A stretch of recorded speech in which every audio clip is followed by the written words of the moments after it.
الحمد لله رب العالمين والعاقبة للمتقين والصلاة والسلام على أشرف الأنبياء والمرسلين وعلى آله وأصحابه أجمعين إلى يوم الدين. أما بعد فأعوذ بالله من الشيطان الرجيم. بسم الله الرحمن الرحيم. والذين يرمون المحصنات ثم لم يأتوا بأربعة شهداء فاجلدوهم 80 جلدة ولا تقبلوا لهم شهادة أبدا وأولئك هم الفاسقون إلا الذين تابوا من بعد ذلك وأصلحوا فإن الله غفور رحيم. اللہ تبارک و تعالی نے اس سے پہلی آیتوں میں زنا کی سزا بیان فرمائی اور وہ بہت سخت سزا بیان فرمائی. لیکن اسلام میں جیسے زنا کی سخت سزا ہے، اسی طریقے سے زنا کو ثابت کرنا، اس کو پروف کرنا، یہ بہت مشکل کام رکھا ہے شریعت نے. اور اگر کوئی کسی مرد یا عورت پر زنا کی تہمت لگائیں، یعنی زنا کے متعلق کہے کہ فلاں عورت نے یا فلاں مرد نے زنا کیا ہے، اور وہ اس پر جو ہے اس کو پروف نہ کر سکے، تو پھر ایسے مرد یا عورت کو زنا کی تہمت کی سزا اسلامک عدالت کی طرف سے دی جائے گی. یہ اسلام کا اعتدال ہے. ایک طرف زنا سخت سزا ہے تو کہا کہ اس کو ثابت کرنا ایک مشکل کام ہے. اگر کوئی دعویٰ کرے گا کہ فلاں نے زنا کیا ہے تو اس کو پروف کرنا ہوگا. اگر پروف نہیں کرے گا تو اس کو جو ہے اسلامک عدالت کی طرف سے زنا کی تہمت کے گناہ میں اس کو سزا اور پنشمنٹ دیا جائے گا. اور دوسری بات یہ کہ دیکھو، اس کے علاوہ جتنی تہمتیں ہیں اور جتنے گواہی کے مسئلے ہیں، مثلا نکاح ہو رہا ہے تو نکاح میں کہا کہ 2 آدمی ہیں گواہ کے طور پر تو نکاح صحیح ہے. اگر ایک مرد اور دوسرے مرد کی جگہ پر 2 عورتیں ہیں تو نکاح صحیح ہے. ایسے کتنے معاملات ہیں شریعت میں گواہی کے. لیکن جہاں زنا کے بارے میں کہا گیا تو کہا کہ کوئی اگر اسلامک عدالت میں کسی کے متعلق زنا کا مقدمہ اور کیس دائر کریں تو اس کے لیے ضروری ہے کہ 2 مرد نہیں بلکہ 4 مرد گواہ کے طور پر پیش کریں. اور عورتوں کی گواہی زنا کے باب میں شریعت نے معتبر ہی نہیں رکھی، بلکہ کہا کہ 2 مرد نہیں یا 1 مرد اور 2 عورتیں نہیں، اس کو 4 مرد پیش کرنے ہوں گے. اور اگر پیش نہیں کر سکے گا تو اس پر اسلامک عدالت کی طرف سے تہمت کی سزا متعین کی جائے گی. اس کو اس آیت میں بیان فرما رہے ہیں والذین یرمون المحصنات.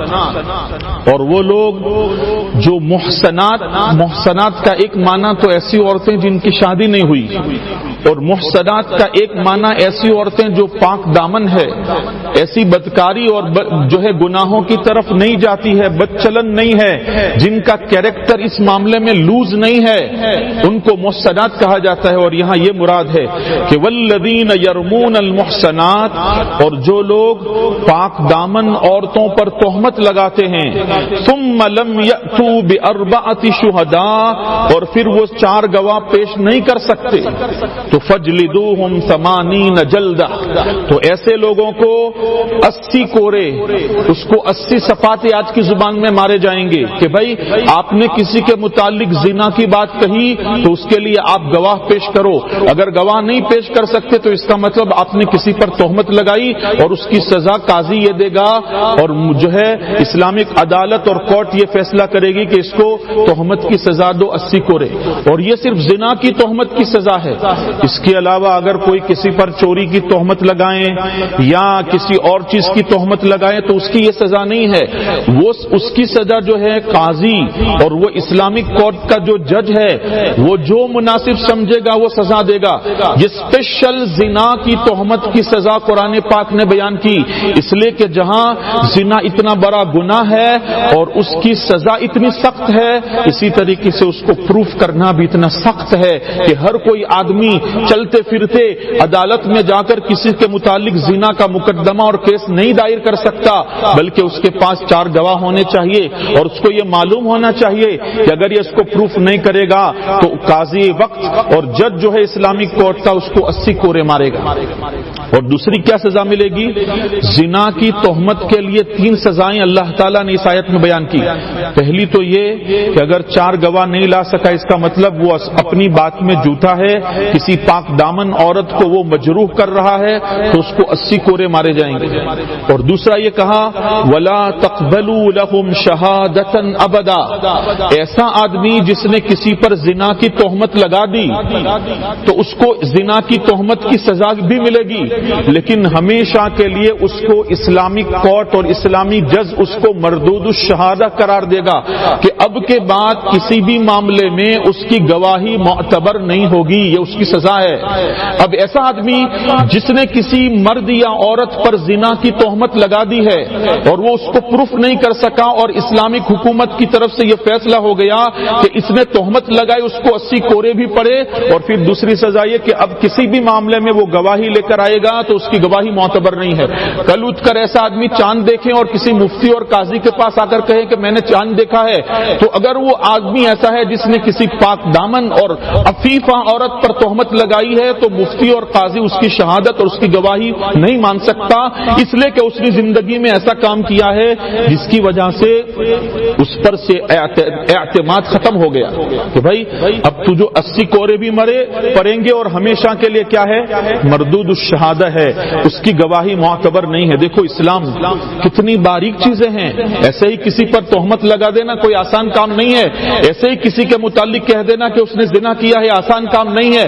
اگر ثابت نہیں کرو گے تو اسلامک کورٹ کی طرف سے سزا بھی ملے گی اور ہمیشہ کے لیے شہادت کا اعتبار نہیں ہوگا، کسی بھی معاملے میں وہ گواہ نہیں بن سکتا، اور اسلامک کورٹ کسی بھی معاملے میں ایسے آدمی کی گواہی اور شہادت اور ایسا آدمی وٹنس نہیں بن سکتا، معتبر نہیں ہے. تو دوسری یہ سزا ہے وَلَا تَقْبَلُوا لَهُمْ شَهَادَةً أَبَدًا، اور اس کی گواہی ہمیشہ کے لیے قبول نہیں کی جائے گی.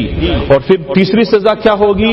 ایسا آدمی جو کسی پر زنا کی تہمت لگائیں تو قیامت کے دن اور اللہ تعالیٰ کے یہاں اس کو سخت عذاب ہوگا. یہ تیسری سزا ہے. پہلے تو اسلامک عدالت اس کو کوڑے لگائے گی، دوسرے نمبر پر وہ مردود الشہادہ ہو جائے گا. وَأُولَئِكَ هُمُ الْفَاسِقُونَ، ایسے لوگ فاسق ہیں، ایسے لوگ گنہگار ہیں، اور فاسقین کی جماعت میں ایسا بندہ شامل ہو جائے گا. اور فاسق لوگوں کو قیامت میں اور اللہ کے یہاں جو سزا ملے گی وہ سزا اس کو بھی ملے گی. یہ 3 باتیں ہو گئی.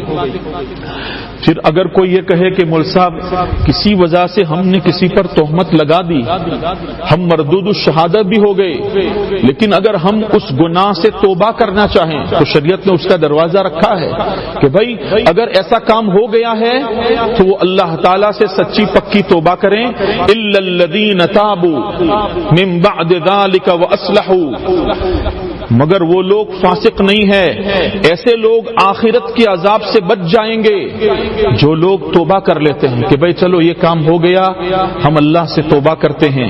من بعد ذالک واصلحوا، اللہ سے بھی توبہ کریں، اور جس مرد یا عورت پر اس نے تہمت لگائی ہے اس کے پاس جا کر معافی مانگیں اور وہ بندہ یا بندی اس کو دل سے معاف کر لیں، یعنی دونوں کے درمیان صلح اور کمپرومائز ہو جائیں تو آخرت میں اس کو سزا نہیں ہوگی. اللہ تعالیٰ فرما رہے ہیں الا الذین تابوا من بعد ذلک واصلحوا، کہ 2 کام کرنے ہوں گے. ایسا نہیں کہ چپکے سے اللہ کے سامنے توبہ کر لیں اور بات ختم نہیں. جس پر تہمت لگائی ہے بغیر تحقیق کے اس کے پاس جاؤ اور دل سے معافی مانگو. اگر وہ دل سے معاف کرے گا تو آخرت کی سزا معاف ہوگی، ورنہ ایسا آدمی ہمیشہ کے لیے فاسق رہے گا. تو اللہ سے بھی توبہ کرنی چاہیے، اور جس بندے یا بندی پر تہمت لگائی اس کے پاس معافی دل سے مانگنا، اور اس کی دل سے معافی ضروری ہے کہ وہ دل سے معاف کریں تب جا کر یہ معاملہ ٹھیک ہوگا، ورنہ آخرت میں اس پر سزا ہوگی. تو کہا الا الذین تابوا من بعد ذلک واصلحوا فان اللہ غفور رحیم. اللہ تعالیٰ فرماتے ہیں کہ بے شک اللہ تعالیٰ بخشنے والے اور رحم کرنے والے ہیں. اگر اپنی نادانی میں یہ کام ہو چکا ہے تو اللہ کے پاس توبہ کر لو، اللہ کے بندوں اور بندیوں سے معافی مانگ لو اور دنیا میں اپنا معاملہ صاف کر لو، ورنہ آخرت کی سزا کوئی برداشت نہیں کر سکتا. اللہ تعالیٰ فرماتے ہیں کہ ہم نے راستہ کھلا رکھا ہے، جاؤ معافی مانگ لو، اللہ کے سامنے گر گراؤ کہ اللہ میرا کیا حق تھا کسی عورت یا مرد کے بارے میں اس قسم کی بات کرنے کا، تو اس کے پاس معافی مانگ لو، اللہ سے بھی معافی مانگ لو، اللہ معاف بھی کر دیں گے اور بخش بھی دیں گے۔ یہ ایک حکم ہو گیا زنا کی سزا کے بعد۔ دوسرا حکم اللہ تعالیٰ آگے بیان فرما رہے ہیں، یہ تہمت کی سزا ہے۔ کوئی آدمی، کوئی مرد یا کوئی عورت کسی مرد یا کسی عورت پر تہمت لگائیں، یہ اس کا معاملہ ہے۔ جب یہ آیتیں نازل ہوئی تہمت کی سزا کے بارے میں، تو انصاری جو صحابہ تھے، انصار مدینے میں، ان کے جو سردار تھے حضرت سعد رضی اللہ تعالی عنہ، انہوں نے اللہ کے نبی صلی اللہ تعالی علیہ وسلم کے پاس آ کر یہ کہا کہ اللہ تعالیٰ نے یہ حکم نازل فرمایا ہے کہ ہم 4 گواہ لائیں، اور اگر 4 گواہ نہیں پیش کریں گے تو ہم پر حد قذف اور تہمت کی سزا عائد ہوگی۔ تعجب کیا اس آیت پر، تو اللہ کے نبی صلی اللہ تعالی علیہ وسلم نے انصاری صحابہ سے فرمایا تمہارے امیر اور تمہارے لیڈر کو دیکھو، اللہ کے نبی اللہ تبارک و تعالی کی نازل کردہ اس آیت پر اس کو تعجب ہو رہا ہے۔ تو صحابہ رضی اللہ تعالیٰ عنہ جو انصاری تھے انہوں نے کہا کہ اللہ کے نبی آپ سعد پر غصہ نہ کریں، سعد نے جو تعجب کیا ہے وہ اللہ کی اس آیت کی وجہ سے نہیں کیا ہے، بلکہ سعد نے جو تعجب کیا ہے وہ اپنی غیرت کی وجہ سے کیا ہے۔ کیا مطلب اس کا؟ سعد رضی اللہ تعالیٰ عنہ نے جب سنا کہ اللہ کے نبی صلی اللہ علیہ وسلم انصاری صحابہ سے یہ کہہ رہے ہیں کہ آپ کے امیر نے اچھا کام نہیں کیا، اللہ کی آیت کی ہوئی، اللہ کی ایک آیت جو نازل کی اللہ نے، اس پر تعجب کا اظہار کیا، سعد رضی اللہ تعالیٰ عنہ اللہ کے نبی صلی اللہ علیہ وسلم کی خدمت میں حاضر ہوئے اور اللہ کے نبی صلی اللہ علیہ وسلم سے عرض کیا اللہ کے نبی میرے ماں باپ آپ پر قربان ہیں، میں قرآن کی ایک ایک آیت کو مانتا ہوں، لیکن میرے دل میں جو بات ہے وہ یہ ہے کہ اللہ کے نبی یہ معاملہ ایک آدمی کسی ایک عورت کے متعلق کریں یا کوئی عورت کسی آدمی کے متعلق کریں تب تو ٹھیک ہے، لیکن ایک مرد اپنی بیوی کو نعوذ باللہ کسی غیر محرم کے ساتھ بدکاری میں دیکھیں تو اس کی غیرت گوارا کرے گی کہ وہ اس آدمی کو نہ روکیں اور وہ 3 آدمیوں کو تلاش کرنے جائیں اور وہاں گواہ مرتب ہوں، وہ گواہوں کو تلاش کرنے جائے گا، اور اپنی بیوی اگر کسی غیر محرم کے ساتھ بدکاری میں مشغول ہے تو کیا یہ آدمی اس بات کو برداشت کرے گا کہ وہ لوگوں 3 آدمیوں کو بلا کر لائیں اور دکھائیں کہ دیکھو یہ ہو رہا ہے، چلو میرے ساتھ عدالت اور کورٹ میں گواہی دو؟ یہ تو اس کی غیرت کا مسئلہ ہے۔ اور دوسری بات یہ کہ اگر وہ 3 آدمیوں کو تلاش کرنے جائے گا اتنی دیر میں تو نعوذ باللہ جو بدکاری کا معاملہ بھی ختم ہو جائے گا، لہذا یہ جو حکم آیا ہے وہ عام بندوں کے لیے تو ٹھیک ہے، لیکن ہسبینڈ وائف کا جو مسئلہ ہے وہ اس آیت میں تھوڑا مشکل ہے۔ اللہ کے نبی صلی اللہ علیہ وسلم نے کوئی جواب نہیں دیا، اور اللہ کی شان کہ کچھ ہی دنوں میں ایک صحابی رضی اللہ تعالیٰ عنہ جن کا نام حضرت ہلال بن امیہ روایتوں میں آیا ہے، اور ایک اور صحابی کے یہاں بھی یہ واقعہ ہوا کہ وہ رات کو عشاء کے بعد دیر سے اپنے کھیت سے آئے اور نعوذ باللہ انہوں نے اپنی بیوی کو کسی غیر مرد کے ساتھ بدکاری میں ملوث پایا۔ اب کیا کر سکتے ہیں؟ اللہ کے نبی صلی اللہ تعالی علیہ وسلم کی خدمت میں حاضر ہوئے اور اللہ کے نبی صلی اللہ علیہ وسلم کے سامنے اپنی بیوی کا یہ مسئلہ بیان کیا کہ اللہ کے نبی رات بھر میں سویا نہیں ہوں اور صبح صبح آپ کی خدمت میں آیا ہوں، مجھے یہ پریشانی ہے۔ اللہ کے نبی صلی اللہ علیہ وسلم نے بہت افسوس کا اظہار کیا، آپ کا دل بہت دکھی ہوا کہ ہلال آپ کی بیوی نے یہ کام کیا۔ حضرت ہلال نے کہا میں نے اپنی آنکھوں سے دیکھا ہے۔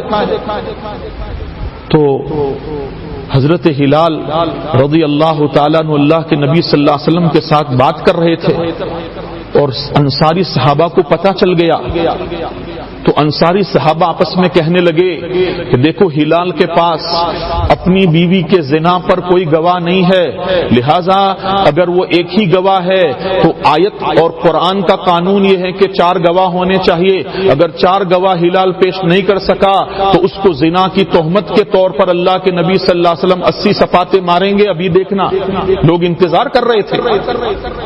تو ہلال رضی اللہ تعالی عنہ نے لوگوں کے سامنے کہا مجھے اللہ کی ذات پر یقین ہے کہ اللہ تعالی مجھے مصیبت سے بچائے گا، اس لیے کہ میں سچا ہوں۔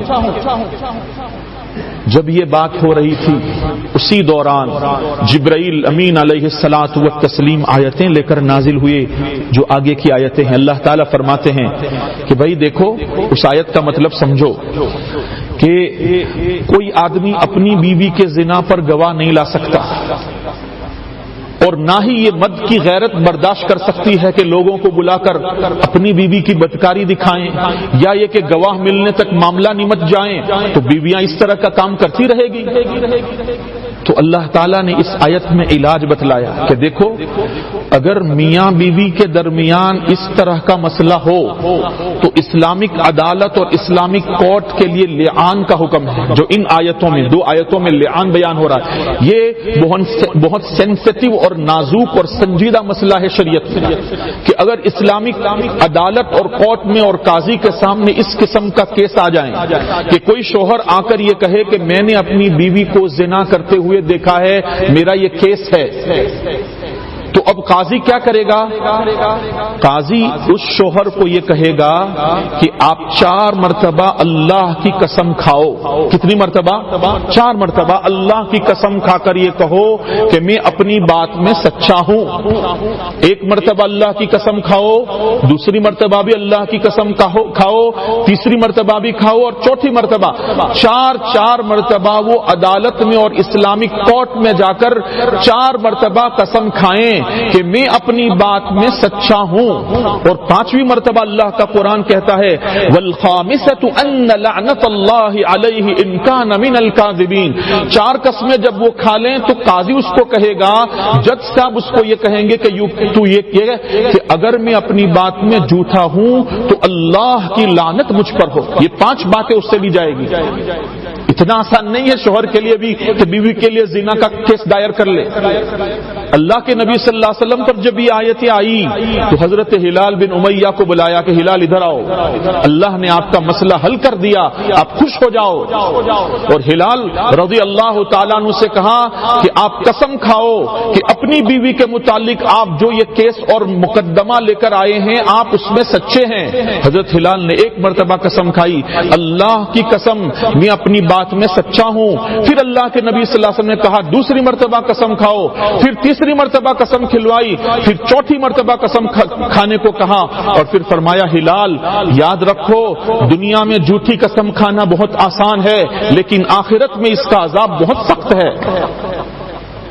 ہلال بن امیہ نے کہا اللہ کے نبی مجھے اطمینان ہے کہ قیامت میں مجھے اس قسم پر کوئی سزا نہیں ہوگی اس لیے کہ میں سچا ہوں۔ پھر اللہ کے نبی صلی اللہ علیہ وسلم نے فرمایا ہاں 5ویں مرتبہ کہو کہ اگر میں اپنی بات میں جھوٹا ہوں تو اللہ کی لعنت، اللہ کا فٹکار مجھ پر ہو۔ یہ کوئی معمولی بات ہے کہ کوئی آدمی اپنی زبان سے اللہ کی لعنت کو اپنے اوپر جو ہے عائد کریں، اپنی زبان سے لعنت کی بد دعا کریں، یہ اتنا آسان کام نہیں ہے۔ کوئی آدمی اللہ کی لعنت کو اپنے اوپر چیلنج نہیں کر سکتا، یہ اسلام کا قانون ہے۔ تو یہ حکم آیا کہ بھائی اگر اس طرح کا مسئلہ ہو تو لعان ہوگا، اور لعان کہتے ہیں شوہر 4 قسمیں کھائے گا اور 4 قسموں کے بعد 5ویں بات یہ کہے گا کہ میں اپنے معاملے میں اگر جھوٹا ہوں تو اللہ کی لعنت مجھ پر ہو۔ پھر عورت کو بلایا جائے گا، اسلامک قاضی اور جج عورت کو بلائے گا کہ بھائی آپ کے شوہر نے آپ کے متعلق جو بات کہی ہے آپ اس کا اقرار کرتی ہیں؟ اقرار کرتی ہے تو پھر کوئی مسئلہ ہی نہیں ہے، لیکن یہ کہے کہ نہیں میرا شوہر جھوٹ بولتا ہے، میں نے ایسا کوئی کام نہیں کیا ہے، تو پھر قاضی یہ کہیں گے اس عورت کو کہ تو قسم کھا کہ تیرا شوہر جو دعویٰ لے کر آیا ہے وہ جھوٹ بول رہا ہے۔ دوسری مرتبہ کھا، تیسری مرتبہ کھا، چوتھی مرتبہ کھا، 4 گواہ نہیں لا سکتے، لیکن 4 قسمیں دونوں سے بطور گواہ کے لی جائے گی۔ اور پھر عورت کو کہا والخامسۃ ان غضب اللہ علیہا ان کان من الصادقین، کہ تو 5ویں مرتبہ یہ کہہ کہ اگر میرا شوہر اس بات میں سچا ہو تو اللہ کا غصہ اور اللہ کا غضب مجھ پر نازل ہو۔ یہ کوئی معمولی بات ہے؟ کوئی اپنے آپ پر اللہ کے غصے کو دعوت دے سکتا ہے؟ تو اللہ کے نبی صلی اللہ علیہ وسلم نے ہلال بن امیہ کی جو بیوی تھی اس کو بلا کر یہ 4 قسمیں لی اور پھر اس کو کہا کہ دیکھ ابھی بھی تو سنبھل کر بات کرنا، دنیا میں جھوٹی قسم کھانا آسان ہے، قیامت میں اس کا عذاب بہت سخت ہوگا۔ وہ عورت تھوڑی جھجک گئی، لیکن پھر اس نے یہ کہا کہ میں اپنے گھر والوں کو اور اپنی قوم کو بدنام نہیں کروں گی، اور پھر اس نے یہ قسمیں کھا لی اور 5ویں مرتبہ یہ کہا کہ اللہ کی لعنت مجھ پر ہو۔ تو بہرحال اگر 4 گواہ کوئی نہیں لا سکتا تو پھر یہ مسئلہ کتنا مشکل ہو جاتا۔ اللہ تعالیٰ نے شوہر اور بیوی، ہسبینڈ اور وائف کے لیے یہ لعان کا حکم کہ جب یہ دونوں قسمیں کھا لیں گے، دونوں نے قسمیں کھا لی اور مرد نے یہ کہا کہ اگر میں جھوٹا ہوں تو مجھ پر اللہ کی لعنت ہو، عورت نے یہ کہا کہ اللہ کا غضب ہو، تو مرد کو یہ کہا جائے گا کہ تو اس عورت کو ڈیورس اور طلاق دے دے۔ قاضی اس کو کہیں گے کہ ڈیورس دے دے۔ اگر وہ نہیں دے رہا ہے تو قاضی صاحب ان کے درمیان تفریق کر دیں گے کہ آپ کا نکاح ہمیشہ کے لیے ختم ہے، کبھی بھی آپ زندگی میں دوبارہ نکاح نہیں کر سکتے۔ اس کو طلاق بائن کہا جاتا ہے کہ آپ کا نکاح ختم۔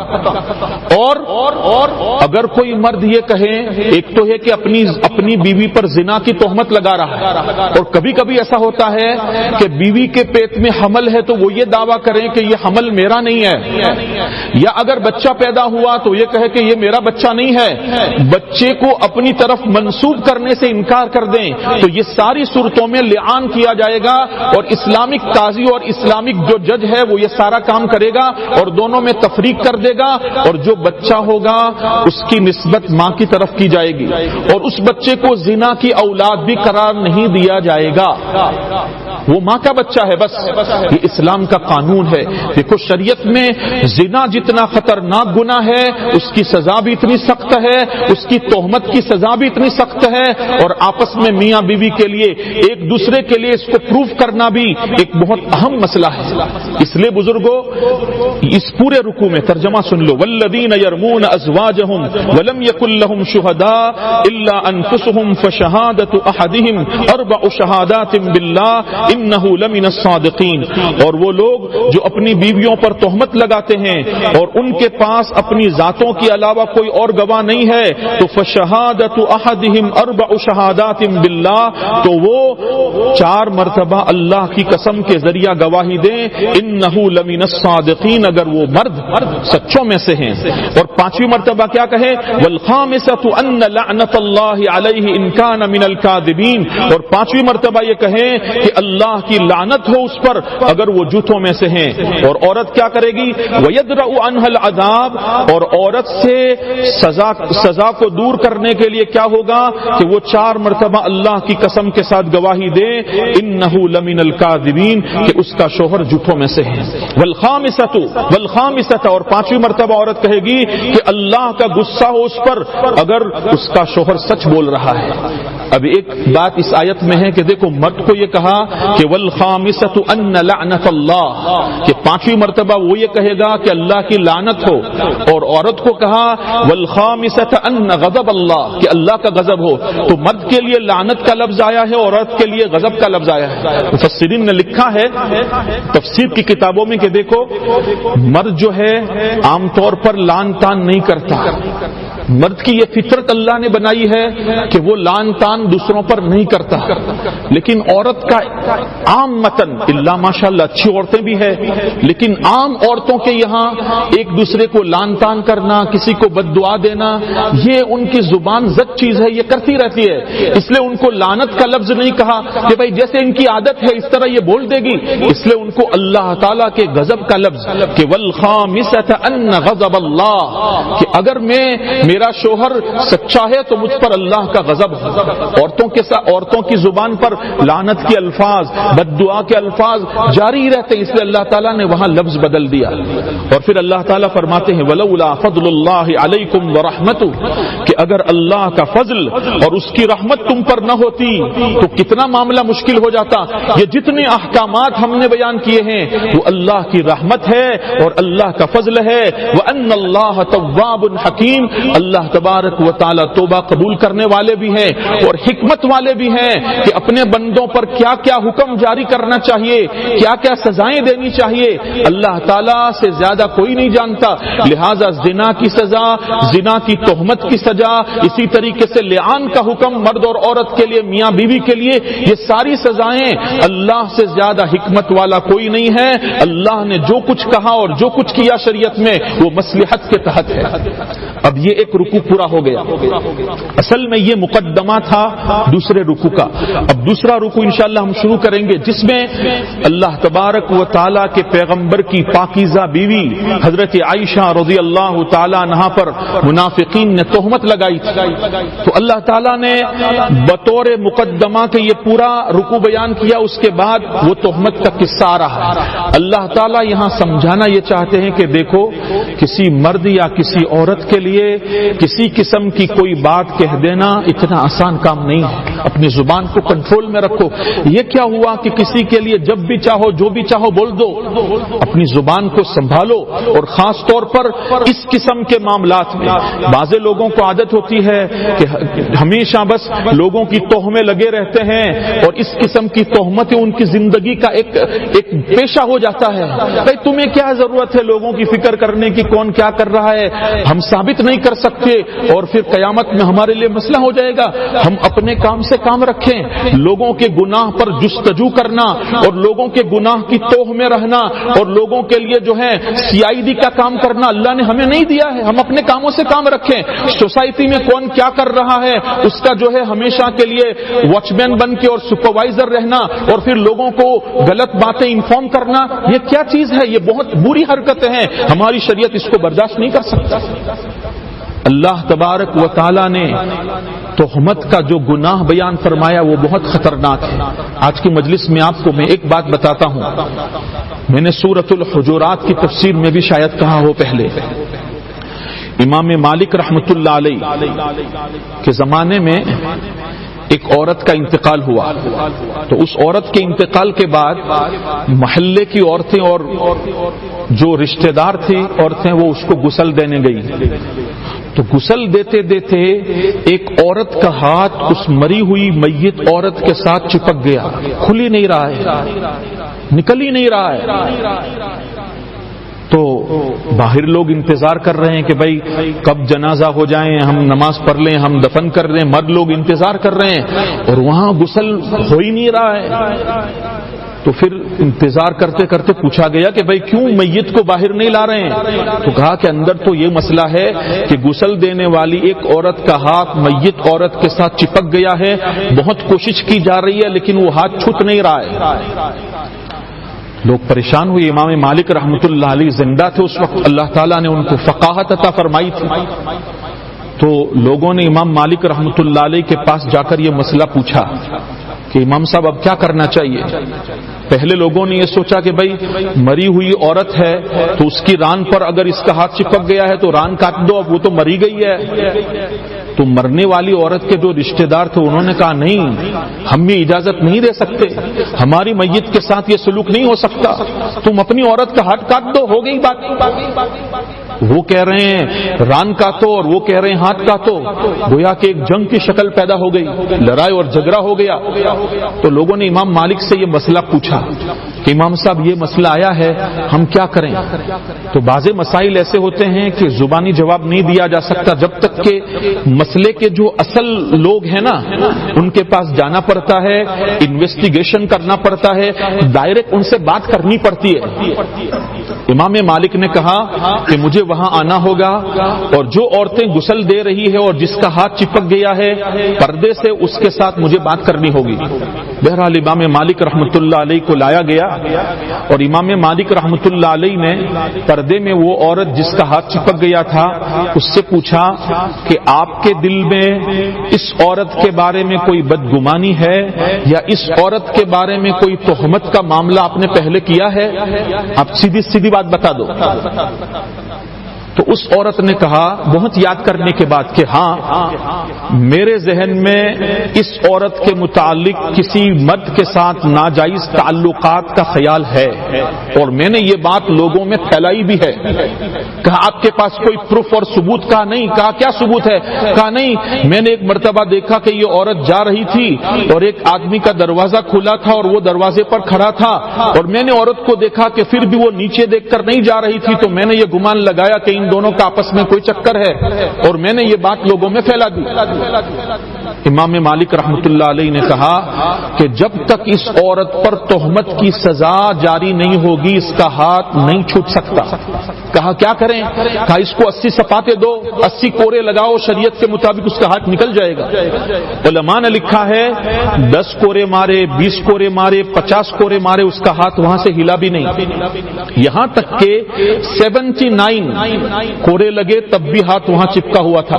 جیسے ہی اس کو 80واں کورا لگا تو اس کا ہاتھ وہاں سے نکل گیا۔ کیوں؟ اللہ تعالیٰ کبھی کبھی ظاہر کرتے ہیں کہ دیکھو کسی پر تہمت لگانا اتنا آسان کام نہیں ہے، دنیا میں اس کی یہ سزا ہے، قیامت میں اس کو ثابت کرنا پڑے گا۔ تو حضرت عائشہ رضی اللہ تعالیٰ عنہ پر جو تہمت لگی اس کو بیان کرنے سے پہلے اللہ تعالیٰ نے یہ مقدمہ بیان کیا کہ زنا کے علاوہ کوئی بھی تہمت کسی مرد یا عورت کے متعلق کوئی بات کہہ دینا یہ اتنا آسان کام نہیں ہے، ہمیں احتیاط سے کام لینا چاہیے۔ اللہ تبارک و تعالی ہمیں عمل کی توفیق